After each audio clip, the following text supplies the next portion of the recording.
Hello and welcome back to Shakesyear. We are working on the Spanish tragedy, and today we get to hear from Hieronimo in the funky scene that some versions call Act 3, Scene 12a, and other versions call Act 3, Scene 13. But we're going to call it Act 3, Scene 12a, because that's just delightfully weird and fun.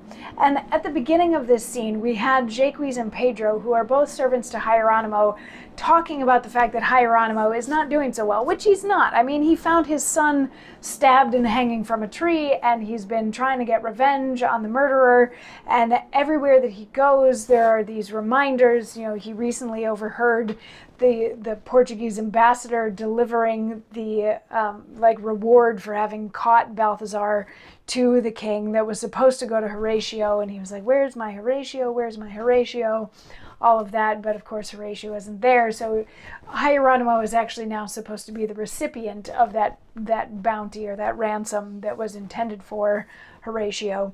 But he talks to Horatio, and Horatio isn't there. He runs around looking for him, and that's what happened at the beginning of the scene. Shakesyear and Pedro were talking about how Hieronimo is not right at the moment, and Hieronimo came in and he's like, "I've been looking for him everywhere and I can't find him, and what are you doing out here in the middle of the night? Who told you to light torches in the middle of the night?" And they're like, "You did." And he's like, "Why would I do that?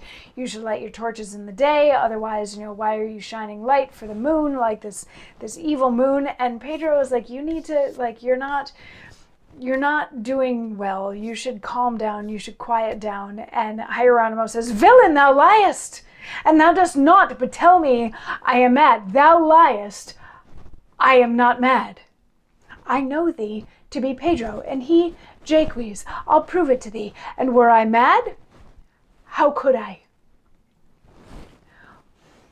Where was she that same night when my Horatio was murdered? She should have shone. Search thou the book. Had the moon shone in my boy's face, there was a kind of grace that I know. Nay, I do know.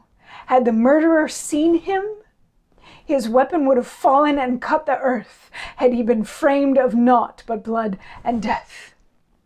Alack, when mischief doth it knows not what shall we say to mischief?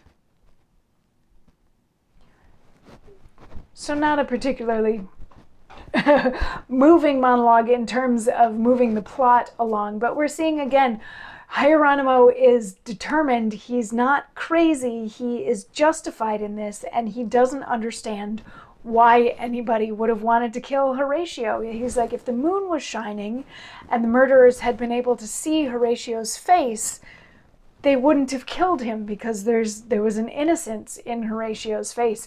But how do you get angry at ignorance is kind of what he lands on. He's like, you know, these guys killed him because they couldn't see him, so how do you get mad because they couldn't see him?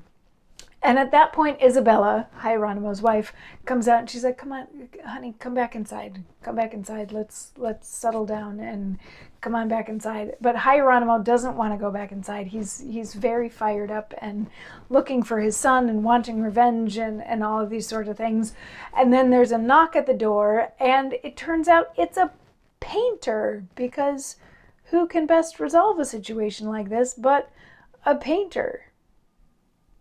I don't know. I guess art heals all. As an artist, I should not laugh at that. It's true. Art heals all. But anyway, we will get into what the painter has to bring to the table tomorrow. I will see you then for that. Mwah.